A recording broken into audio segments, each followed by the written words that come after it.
আমার ছোটবেলা থেকেই স্বপ্ন ছিল আমি সিনেমাতে আসব। সব মেয়েদেরই তো ড্রিম থাকে যে জ্যাজ মাল্টিমিডিয়ার হিরোইন হওয়ার। তখন সিনেমায় আমি আজিজ ভাইয়ের কাছে অডিশন দেই, রায়হান রাফি ভাই সিলেকশন করে, সেখান থেকে আমার পথ চলা শুরু হয়। ছোটবেলা থেকে আমি স্পোর্টি গার্ল, একধানে পড়াশোনা করা এগুলো আমার ভালো লাগতো না। পরিত্যক্ত একটা হল ছিল, পর্দায় দেখতাম আহা এখানে তো নায়ক নায়িকাদের দেখা যায়, আমিও যদি নায়িকা হতে পারতাম। সবকিছু ফেলে রেখে চলে আসি সিনেমাতে। সিনেমায় যুক্ত হয়েছিলেন কিভাবে? আমার ছোটবেলা থেকেই স্বপ্ন ছিল আমি সিনেমাতে আসব, তো চলে আসলাম ঢাকায়, নিজের রাজ্য ছেড়ে চলে আসলাম ঢাকায়।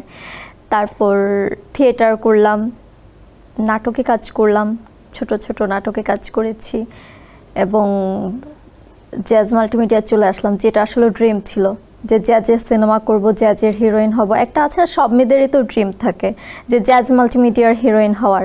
তো আসলে ওই দহন সিনেমায় আমি আজিজ ভাইয়ের কাছে অডিশন দিই, রায়হান রাফি ভাই সিলেকশন করে, সেখান থেকে আমার পথ চলা শুরু হয়। তো ওইখান থেকে আমার আসলে কনফিডেন্সটা অনেক হাই হয় যে আমি যেহেতু পেরেছি এই পর্যন্ত আসতে, তাহলে ইনশাল্লাহ আমি বড় পর্দায় নিজেকে দেখতে পারবো। সেই কনফিডেন্স নিয়ে আসলে আমার পথ চলা শুরু হয়। রাজদীপ, আমরা জানি যে আপনি জাতীয় ব্যাডমিন্টন দলের সদস্য ছিলেন, তো সেখান থেকে সিনেমায় আসলেন কিভাবে?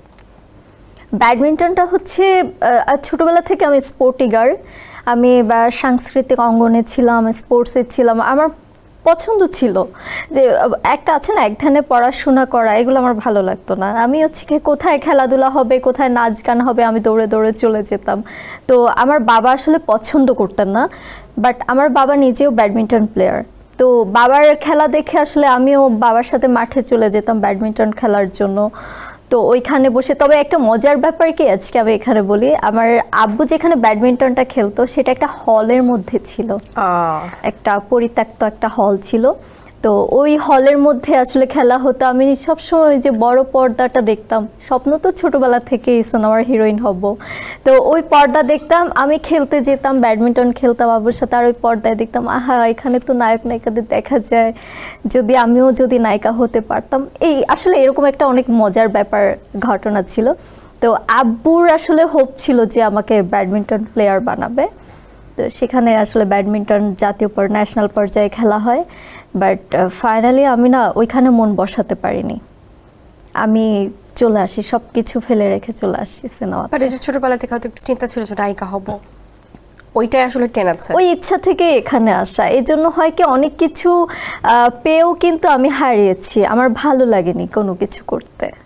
হালের আলোচিত নায়ক সিয়াম আহমেদের সঙ্গে দহন সিনেমায় স্ক্রিন শেয়ার করেছেন। সিয়াম আহমেদের সাথে স্ক্রিন শেয়ারের অভিজ্ঞতা একটু জানতে চাই। হ্যাঁ, তখন সিয়াম আহমেদ ভাইয়া, পূজা চেরি তারা নতুন ছিল, বাট তাদের থেকে অনেক বেশি নতুনই আমি ছিলাম। ওরা বলতে গেলে অনেক সিনিয়র ইন্ডাস্ট্রির ক্ষেত্রে। আমার ইন্ডাস্ট্রি 7 ইয়ার্স, আর তাদের হচ্ছে 15, 17, 18 বছরের ক্যারিয়ার। তো সেই ক্ষেত্রে আসলে আমি তাদের থেকে অনেক জুনিয়র ছিলাম। তো সিয়াম আহমেদ ভাই আসলে মানুষটা অনেক ভালো। যখন আমি তার সাথে কাজ করেছি, সে খুবই সাপোর্টিভ একজন মানুষ।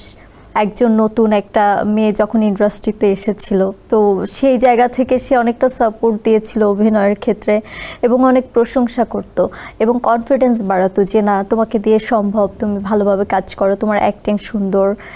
তো সব কিছু মিলে সিয়াম আহমেদ ভালো একজন অভিনেতা এবং হিরো হিসেবেও ভালো, পারফেক্ট।